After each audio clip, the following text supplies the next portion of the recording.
벌써 재판정 제가 예고 드렸더니 문자가 많이 들어오는데요. 라디오 재판정 시작해보죠. 두 분의 변호사 모십니다. 어서 오십시오. 네, 안녕하세요. 노영희 변호사님 어서 오세요. 아니 저는 이 라디오 재판정 듣고 계시는 여러 청취자 여러분들 힘내시라고 말씀드리고 싶습니다. 왜 갑자기? 그 대한민국 5% 안에 드신 거예요. 무슨 최고 수준을 청취자로서. 우리 한 5% 안 됩니까 청취율? 뜬금없이 청취율 얘기를. 어쨌든 상위 5% 지적 그러니까, 수준 상위 5% 말씀하신 거죠. 그러니까 우리는 전부 다 상위 5%예요. 아유 좋아요. 예, 그거 뭐 근거 없어도 괜찮습니다. 이렇게 해서 한번 우울한 일 많은데 웃고 가네요, 노영희 변호사님. 매주 막 던지시네요. 백 변호사님도 인사 말씀 좀 준비해오라는 청취자들의 요청 많았는데 오늘도 없습니까? 제 새해부터 시작하겠습니다. 노영희 변호사가 너무 이제 센 걸 던져주셔서 제가 어설프게 해봐야 뭐 별 도움도 안 될 것 같고 그래서요. 어쨌든 두 더 분 센 걸로 가져오세요. 어서 오십시오. 노영희 변호사, 백성문 변호사. 3820님이요. 그 봉투 2장으로 신고당한 알바생이 무고죄로 맞고소하면 안 되느냐. 이게 돼요? 결론적으로 안 됩니다. 40원인데도? 그러니까 이게 금액의 문제가 아니고요. 이제 무고죄라는 거는 없는 사실을 만들어서 형사처벌을 받게 할 목적으로 수사기관에 신고하는 게 이제 무고죄인데 이거는 사실 경찰이 와서 데리고 가서 조사를 해보고 피해 금액도 너무 작고 뭐 이거를 정말 절도의 고의를 갖고 훔쳤다고 보기는 좀 어렵다라는 취지로 이제 돌려보낸 거란 말이에요. 이런 경우는 뭐 합의해요? 뭐예요 그러면? 그러니까 이런 경우는 그냥 말 그대로 훈방 조치로 끝내는 거죠. 근데 그러니까 없는 사실을 만들어서 했다면 무고죄가 될 수 있지만 봉투 2장을 쓴 건 사실이기 때문에 피해 액수가 아무리 작아도 이게 그리고 봉투 2장 40원일지라도 재물이라면 절도죄가 될 수도 있거든요. 한 장이어도 한 장이어도 20원 아니라 10원짜리 재산적 가치가 없다고 생각하는 종이 한 장도 절도죄의 객체가 될 수는 있어요. 그렇기 때문에 물론 제가 그 청취자분께서 문자 보낸 의도가 뭔지는 분명히 알겠지만 법적으로 무고죄가 되긴 쉽지 않습니다. 우리 심정적으로는 참 너무한 거 아니에요? 봉투 2장 너무한 건 분명하죠. 너무한 건 분명합니다. 그 2장을 뭐 진짜 내가 훔쳐서 이걸 팔아야지가 아니라 그렇죠. 과자를 이제 샀대요, 아르바이트생이. 본인이 산 다음에 그거 담아가려고 뭐 2장을 썼다 이렇게 얘기가 들리더라고요. 참. 근데 절도죄는 가장 중요한 게 그 불법 영득 의사가 있느냐 없느냐 이게 가장 중요해요. 그게 무슨 말이에요? 불법적으로 이것을 내가 영구적으로 가지려는 마음이 있었냐 없었냐 이게 가장 중요한데 이 사건에서는 이용하려는 의사는 있었겠지만 그거를 뭐 불법적으로 영구히 가지려는 의사가 있었다고 보지는 않기 때문에 아마 이제 이런 식으로 결론이 난 것 같아요. 그래요. 답이 되셨죠. 하여튼 아르바이트생의 딱한 사연. 물론 점주분들의 애환도 이해합니다만 그래도 이런 보복성 신고는 안 되죠. 예. 이야기 먼저 나눴고 재판정 주제에 들어가야 될 텐데 그나저나 두 분은 그 회식이 많은 걸 제가 알고 있는데 기분 좋은 회식 말고 기분 좋지 않게 언짢게 끝나는 것도 가끔 있죠, 백 변호사님. 저는 이제 보통 이제 술자리에 딱 가보면 그날 시작하고 한 30분 지나면 대략 오늘은 기분 좋은 회식이구나 아니구나가 나와요. 뭘 기준으로 나옵니까? 저는 술을 강권하는 것. 그러니까 그런 분들이 있는 회식 자리는 굉장히 불편해요. 그러니까 술은 자기가 견딜 수 있을 만큼 적당히 조절해서 먹으면 되는데 꼭 여기에서 이 사람이 쓰러질 때까지 먹여야겠다라고 생각하시는 분들이 꼭 있는데 그분들이 보통 나이가 좀 연세가 저보다 좀 위거나 저보다 뭐 윗급이신 분들이 많다 보니까 또 그러면 안 먹을 수도 없거든요. 백 변호사님은 심지어 잘 드시는 분인데도. 그렇죠. 그러니까 제가 잘 먹고 못 먹고를 떠나서 억지로 자꾸 먹이려고 하는 것 그런 문화는 좀 없어져야 되는데 아직도 조금 남아있는 것 같아요. 그래서 그런 날은 기분이 별로 좋지 않습니다. 아유, 맞아요. 노 변호사님 어떠세요? 저는 저한테 억지로 먹이는 건 좋아합니다. 오늘 너무 막 던지시는 거예요? 강권하셔도 됩니다, 저한테는. 워낙 강하시니까. 아니, 그건 아니고, 그냥 저는 저한테 먹으라 그러면, 이 사람 날 되게 좋아하나 보다. 이렇게 느껴져서 되게 좋아요. 근데, 어쩔 때 기분이 안 좋냐면, 자기네끼리 막 싸울 때. 말도 안 되는 거지. 막 상대방 말꼬리에서 그 트집 잡을 때, 그리고 좀 목소리 크게 하면서 화내고 그럴 때 좀 안 좋아요. 그러니까 주사 있는 분들 중에 싸운 거는 주사 있는 분들이 낀 술자리 치고는 유쾌한 거 못 봤어요. 그래서 그럴 때는 빨리 피하는 게 상책이다. 자, 오늘 라디오 재판정의 주제가 바로 이겁니다. 연말연시 회식 자리에서 벌어질 수 있는 여러 가지 법적 다툼들에 대해서 오늘 얘기를 해볼까 하는데 청취자 여러분의 질문 받습니다. 회식 자리에서 벌어질 수 있는 애매한 상황들 뭐든지 좋습니다. 막 보내주세요. 50원의 단문 100원의 장문 유료 문자 샵 1212 카톡 레인보우까지 열어놓고 여러분의 질문 받으면서 시작을 할 텐데 먼저 노 변호사님. 최근에 화제가 됐던 사건 하나가 있어요. 그것부터 소개를 좀 해 주시죠. 그러니까 한 초등학교 교사들 회식 자리에 있었습니다. 그때 교장 선생님을 비롯해서 한 10여 분의 선생님들이 이제 모였는데. 선생님들? 네네. 이제 교장 선생님이 이제 당연히 이제 그 교사님 선생님들한테 술을 따라주고 이제 그 중에 여자 선생님들이 3분 계셨었는데 이제 남성 교사님 남자 선생님들은 다 드셨는데 여성분들이 안 드신 거예요. 그러니까 이제 교감 선생님이 이제 중간에서 빨리 잔을 비우고 교장 선생님께 따라드려라 이렇게 말을 한 거죠. 여성 교사들한테. 네. 근데 여기서들이 그 말을 듣고도 술잔을 비우지도 않고 따라주지도 않았어요. 그러니까 다시 빨리 잔 비우고 따라드리세요. 이런 식으로 말했단 말이죠. 그러니까 이제 이 자리에 있던 여자 선생님 중에 한 분이 여성가족부에 이런 것에 대해서 시정을 좀 요구하는 신청을 했고 여성가족부 남녀차별개선위원회에서는 이 교감 선생님의 행위가 성희롱이다라고 결론을 내리고 학교에 통지를 했던 상황이었습니다. 여자 선생님들 그러니까 이분 반말로 하거나 그런 건 아닌 거예요? 네, 그런 건 아닌데. 네, 그러니까 교감 선생님은 이거 성희롱 아닌데 성희롱이라고 나한테 했구나라고 하면서 이제 행정소송을 낸 거예요. 이거 이의처분을 하면서. 교감 측에서도. 네, 교감 선생님이. 그래서 이제 1심 재판부에서는 아니다. 이거 성희롱으로 볼 수 없다라는 얘기를 했고요. 그래서 2심, 3심까지 다 같은 방식으로 확정이 된 거죠. 결국은 그러면은 무죄 판결이 네, 성희롱이라고 볼 수 없고 아니다? 그래서 성희롱을 전제로 한 교감 선생님에 대한 그 행정 처분은 옳지 않다. 이게 이제 결론이었습니다. 이렇게 근데 저는 지금까지는 성희롱이라고 하면은 여성이 느끼면 무조건 성희롱이다 이렇게 알고 있었는데. 근데 보통 피해자 중심으로 판단을 해요. 그러니까 내가 성적 수치심을 느꼈느냐, 느끼지 않았느냐를 기준으로 많이 판단을 하는데 그러더라도 사전에 전제 조건이 여러 가지 정황상 성희롱의 목적을 상대방이 가지고 했는지를 이제 판단할 수 있는 여러 가지 자료들을 보는데 이번 사건 같은 경우에 이게 당신들이 여자니까 술을 따라라는 취지로 얘기가 나온 거라면 그럼 성희롱이 충분히 될 수 있죠. 여자니까 여자가 근데 남자한테 따라줘야지 이랬으면. 교사들한테 9명한테 다 술을 따라주고 술 한 잔씩 다 드시고 교장 선생님도 한 잔 따라주세요. 그리고 그날 있었던 내용 자체가 그러니까 성희롱의 목적을 가지고 있었다고 볼만하지가 않았다라는 거예요. 그러니까 이 여교사니까 당신들은 여교사니까 교장에게 술을 따라라면 무조건 성희롱이에요. 무조건. 근데 9명에게 다 따라주고 그 3분도 좀 드시고 좀 따라주시죠. 그러니까 그게 여자기 때문에 따르라고 한 게 아니라 이 3명만 술을 마시지 않았으니까 술을 마시고 교장이 그래도 따라줬으니까 예의상 다시 따라주십시오라는 취지로 이제 바라본 거죠. 대법원에서 그러니까 법원에서는 그렇게 바라봤다는 그렇죠. 거예요. 자, 백 변호사님 의견은 어떻습니까? 저는 이거는 성희롱이라고 보기 힘들다고 봐요. 그러니까 이게 아무리 피해자 중심이라고 하더라도 이거는 의도 자체가 상대방의 성적 수치심을 야기할 목적 자체가 아니었기 때문에 제가 아까 말씀드렸던 것처럼 이거는 다른 선생님도 준 잔을 다시 받는 목적으로 한 거지 이게 여자라서 다시 따라라가 아니란 말이죠. 아니었기 그래서 때문에 성희롱이 아니죠. 성희롱의 의도 수치심 주려는 의도가 없었기 때문에 성희롱 아니다. 노 변호사님. 저는 이제 이번 그 재판에서는 성희롱이 아닌 것으로 얘기가 나오기는 했지만 실제 그 받아들이는 선생님 입장에서는 그렇게 느꼈을 수도 있었겠다 이렇게 생각을 해요. 그러니까 성희롱이 전혀 아니다라고 말씀드리는 게 아니고 성희롱이 될 소지도 있었다고 보는 거예요. 왜냐하면 이 문제에 삼았던 그 선생님의 주장은 이거예요. 그 교감 선생님이 그렇게 2차례에 걸쳐서 교장에게 술을 따르라라는 말을 한 다음에 특히 자신을 지목해서 교장 선생님께 필히 한 잔 따르지라고 말하는 그런 행위를 했었었는데 A 선생님은 필히 한 잔 따르지라고 콕 찍었다. 네, 콕 찍어서 말을 했는데 이제 그때 상당히 불쾌하고 매우 기분이 나빴다라고 하는 거예요. 근데 이렇게 이 여자 선생님이 느끼게 된 이유 중에 하나가 이 술을 따르라 그러니까 여자한테 술을 따르라라고 하는 그러한 그 행위가 사실은 우리나라 그 예전에 이제 안 좋았던 그 뭐 기생 문화라고 보통 부르는데 그 여성분들이 이제 남성을 접대하기 위한 자리에서 술 따르는 버릇이 아마 연결돼서 얘기가 좀 됐기 때문에 아닌가 싶고요. 그런 것들 때문에 이제 사실은 그 교감 선생님은 그런 의도가 아니었을 수도 있겠지만은 일반적으로 우리가 이제 문화적인 상황에서 이걸 받아들였을 때 그렇게 이제 오해하거나 혹은 잘못 불쾌하게 받아들일 가능성도 좀 있었던 부분에서 게다가 특히 이 교감 선생님이 그렇다면 왜 남자 선생님들한테는 술을 이미 다 비운 남자 선생님들한테는 왜 술 따르라고 말을 안 했나. 이것도 좀 생각해 볼 수 있잖아요. 그러니까 성희롱을 했다라고 고발 당한 사람 중에 의도가 있었다고 하는 사람이 한 명이라도 있느냐.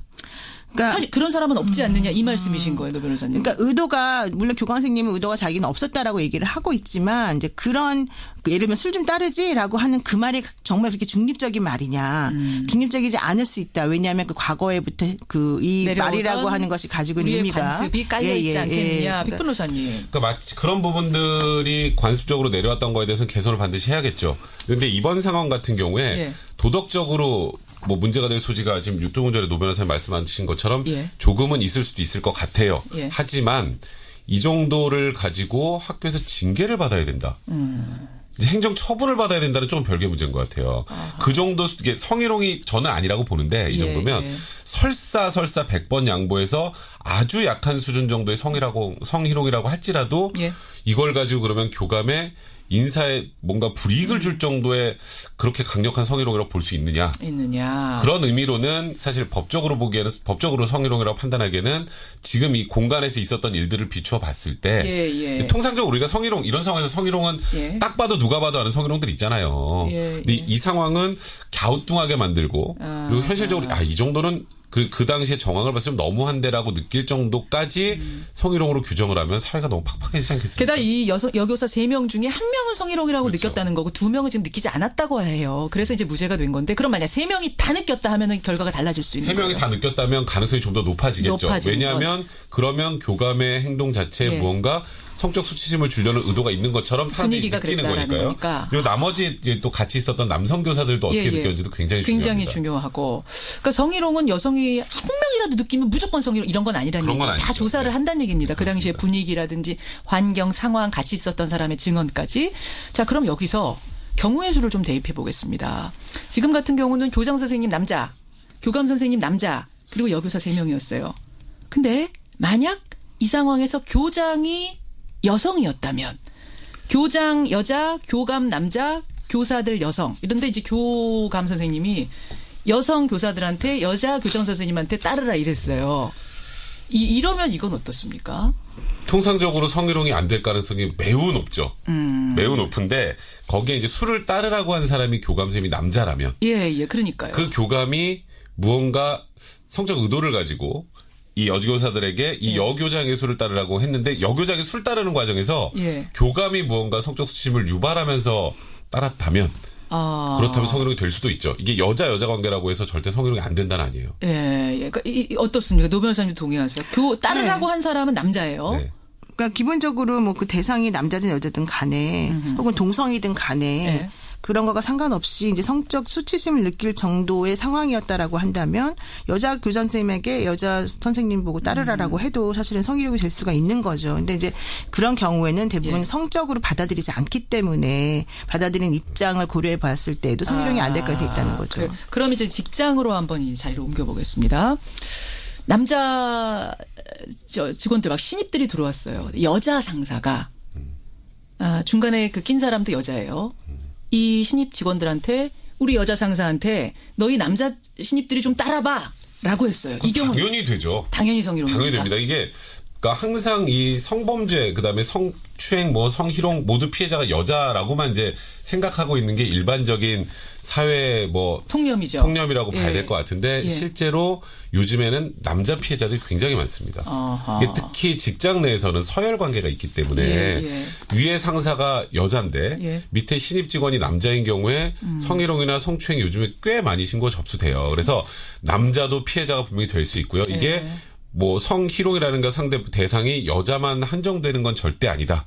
이 경우에는 성희롱 요소가 있다면 여자가 남자에게 하는 것도 물론 성희롱이 될 수 있는 겁니다. 그게 예전에 그런 게 있었어요. 폭로라고 하는 외국 영화가 있었었는데 근데 데미 무어하고 마이클 더글라스가 주인공이었거든요. 근데 이 영화가 나왔을 때만 해도 이게 2009년도인가 2000몇 년도인가 초창기였었는데 그때만 해도 여성이 남성에 대해서 성희롱을 하거나 여성이 남성에 대해 성폭행한다는 개념을 상상을 할 수가 없었었고 우리 형법에도 그 성폭행의 주체는 오로지 남자였던 적이 있었어요. 그렇죠. 규정 자체가 부녀에 대한 성폭행이 규정됐기 때문에 그랬지만 사실 현실에서는 그렇지 않은 경우가 훨씬 많았다. 예를 들면 일반 직장에서도 좀 나이 많은 여성 상사가 나이 어린 젊은 남자 부하 직원들을 놀리거나 성적으로 희롱하는 경우가 상당히 많다라고 하는 게 이제 이 영화를 통해서도 많이 밝혀졌었는데 그렇게 꼭 반드시 남자 여자를 떠나서 기본적으로 상대방이 나에게 성적 수치심을 일으킬 정도의 불쾌한 언동이나 행위를 했다면 사실 그 전부 다 성희롱 개념이 들어가는 거죠. 지금 제일 많이 들어오는 문자는 이런 문자입니다. 연민호님 같은 문자. 각자 마시세요. 왜 누구한테 따라라 말아라 권하고 이 문자가 제일 많이 들어옵니다. 저는 그래서 누구 따라주지도 않고 따라 달라고 하지도 않아요. 그냥 각 1병씩 하나씩 들고 부족하면 1병씩 알아서 시키고 나눠 먹을 사람들 나눠 먹고. 사회가 점점 팍팍해지네요. 그러니까 저는 그 팍팍보다 그냥 자기 주량에 맞춰서 알아서 드십시다. 그래서 남는 술 있으면 저 주세요. 그냥 병째로 갖고 와서. 그런 사람들도 있잖아. 자기 앞에 술잔이 비었어요. 다 마시고. 근데 또 마시고 싶은데 안 따라주니까 안 마시는 거예요. 그런 사람 좀 이상하지 않아요? 꽤 많아요. 그러니까 근데 우리 문화에서는 남이 안 따라주면 안 먹는다라는 뭔가 암묵적인 게 있나 봐서 저는 그런 게 보면 좀 이상해서 제가 그냥 따라주거든요. 그러면 쟤는 맨날 나한테 술만 먹여도 이렇게 생각할 수 있어요. 자, 여기서 청취자 질문 하나 가겠습니다. 그 질문이 들어왔어요. 박상호 님이 술을 마시기 싫은 사람에게 요즘 회식 자리 가면 송년회 가면 강권하는 사람들 이거 법적으로는 어떻게 되는 겁니까? 강권죄. 법적. 이론적으로는요. 형법상 강요죄에 해당할 수 있어요. 무슨 죄요? 강요죄. 네, 그러니까 강요죄라는 게 그 권리 행사를 방해하거나 의무 없는 일을 하게 할 때 성립하는 범죄입니다. 술 따를 의무 있나요? 법적으로? 없죠. 그러니까 그리고 억지로 먹을 이유도 없잖아요. 이제 그런 식으로 뭔가 술을 강권하고 억지로 먹이고 힘들게 만들면 이론상 형법상 강요죄도 될 수 있습니다. 근데 지금 이론상이라고 하시는 이유는 실제로 이걸 가지고 강요죄로 뭐 고소고발까지 가는 게 그렇게 많지는 않아서요. 그런 경우에는 보통 나 저 사람은 술 못 먹겠다. 이제 다음부터 저 사람 안 먹어야지 하고 피하는 경우가 근데 많죠. 정말 마음 먹고 그 녹음해가지고 강요죄다 이러면 걸린다는 얘기예요? 그럴 수 있죠. 걸릴 수도 있죠. 충분히 됩니다. 있다는 얘기. 그러면 조금 더 나아가서 회식에 참석을 강요당하는 경우. 그러니까 우리 이제 사회생활하다 보면 이번 12월 26일 회식 우리 전체 참석이에요. 한 명도 빠지지 마세요. 이런 경우들 있잖아요. 근데 한 사람이 빠졌어요. 신입이 그것도 맨 마지막 신입이. 이런 경우에 뭐 인사상 불이익을 준다. 이러면 이거 어떻게? 원래는 그런 걸 가지고 인사상 불이익을 주면 안 되겠죠. 그러나 이제 그 회사에서 회식에 전부 다 참석하라고 하는 것은 이제 그 사내 분위기라던가 이제 다른 사람과의 관계 같은 것들을 좋게 해가지고 뭔가 좀 업무에 도움이 되고자 하는 그런 측면이잖아요. 근데 이제 그런 측면이라고 하는 것도 예를 들면은 우리 회사는 이런 게 매우 중요하기 때문에 회식에 참여하는 것도 이 업무의 일환입니다라는 게 아주 규정이 돼 있다거나 그런 것이 명확하게 처음부터 양해가 되어 있었다 그러면 모르겠지만 그게 아닌 상황에서는 사실 본인이 볼 일이 있어서 못 가는 것에 대해서까지 인사상 불이익을 주는 건 말이 안 되는 거죠. 그렇죠. 그 문제가 된다는 거예요, 법적으로. 그럼요. 네, 그렇죠. 자, 이런 질문도 하나 들어옵니다. 회식 자리에 갔습니다. 그런데 술에 누군가 심하게 취해서 욕설을 했어요. 이거는 뭐 어떤 죄에 걸리는 게 있을 수 있나요? 둘이 있을 때는 욕해도 괜찮습니다. 이런 바람. 1대1은 돼요? 1대1은 이거는 밀폐된 공간이고 밀폐된 공간이 아닌 경우에는 모욕죄 되죠. 모욕죄라는 게 이제 제일 중요한 게 공연성이라고 해서 다른 사람도 들어야 돼요. 모욕죄. 그러니까 들을 가능성이 있는 거. 가능성이 있어야 돼요. 안 들어도 들을 가능성만 있으면 되니까 공간이 개방적이면 또 모욕죄가 성립이 되죠. 뭐 호프집 이런 데서 하면. 호프집에서는 충분히 될 수 있죠. 그러니까 그래서 보통 제가 우스갯소리를 정말 상대방한테 억한 심정이 있으면 귀에다 대고 소리 지르죠. 그럴 때는 이제 법적으로 모욕죄 안 됩니다. 그럴 때는 폭행죄가 될 수 있습니다. 너무 크게 하면. 많은 분들이 궁금증을 지금 보내주고 계시는데.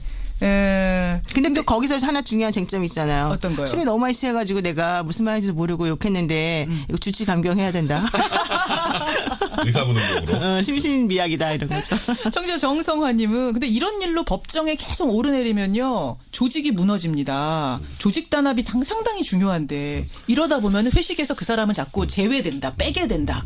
이런 조직 현실적인 얘기. 정말 중요한 일이죠. 하지만 그것도 정도를 지켜가면서 해야 되는 거예요. 그러니까 무언가 개인의 자유를 박탈해가면서 그러니까 회식 참여 안 하면은 뭔가 인사상 불이익을 주고 회식 가기만 하면 술 억지로 막 엄청나게 먹이고 이런 것까지 다 회사의 단합을 위해서 해야 된다라는 건 너무 가혹하다는 생각이 너무 듭니다. 조직 단합을 꼭 술로 해야 될 건 아니고 그분이 빠지면 술값이 1인분 빠지는 거 아닙니까? 좋게 생각합시다. 강주희님 술잔에다가 상사 몰래 물을 따르면 사기죄입니까? 아니죠. 사기는 돈을 받아내야 사기고요. 그래요. 단순 거짓말은 사기죄 아닙니다. 강주희님 계속 따르셔도 괜찮겠고요. 그런가 하면 여성들도 신규 남자 교사한테 장난치는 사람 많다고 아마 이분 교사하신 것 같아요. 그리고 아주머니들의 입담이 참기 어려울 때 흔합니다라는. 맞습니다. 4033님 남성분이시죠. 이런 지금 제보도 들어오고 있고요. 많은 분들이 술자리에서 곤란 겪은 일들이 많네요. 지금 저희가 쭉 정리를 하고 있는 중인데 시간이 다 돼서 두 분 가시고 난 후에 이 질문들 제가 따로 질문 드릴게요. 예, 그래서 확실히 시간이 모자르네요. 시간 모자르네 진짜. 여기까지 라디오 재판정 오늘 회식, 송년 모임에 얽힌 법적 다툼들 궁금증 풀어봤습니다. 두 분 고생하셨습니다. 네, 고맙습니다. 백성문 변호사, 노영희 변호사였습니다.